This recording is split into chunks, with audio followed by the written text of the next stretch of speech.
Današnji dan na praznični Bistrici je potekal v znamenju veselja in odlične glasbe. Dogajanje se je začelo z dobrodelno noto, saj so člani Lions kluba Slovenska Bistrica pripravili tradicionalno akcijo palačinkiada, kjer so obiskovalci lahko uživali v sladkih dobrotah. Glavno dogajanje pa se je odvilo na odru, kjer so za pravo glasbeno vzdušje najprej poskrbeli člani Stage 57 benda, ki so svojimi živahnimi ritmi ogreli množico.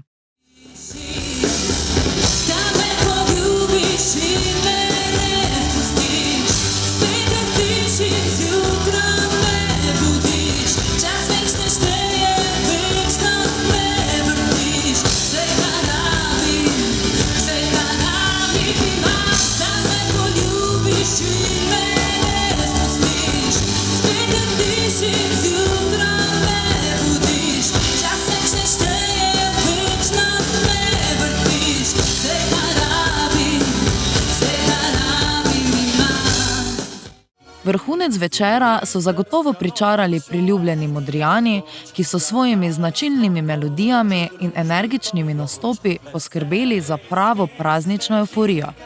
Bistričani so svet presenetili, vzdušje je bilo prijetno, zabavno, pozitivna energija, nasmejani obrazi, cela ulica je dačala po kuharni vino in po dobri volji. Vas lahko še vprašam, kakšne imate plane kaj za Silvestrovo, mogoče nastopate, pa kaj recimo na kratko, kaj planirate za naslednje leto? Za Silvestrovo nastopamo v Kranjski Gori.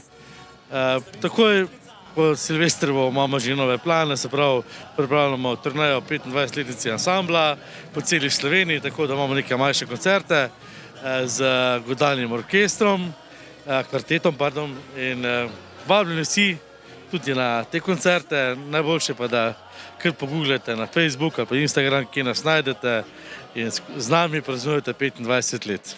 Nasmejani obrazi in pozitivna energija so pričarali pravo praznično pravljico, ki je združila obiskovalce vseh generacij. Leto je spet naokrog, da se spet podružimo v praznični Bistrici.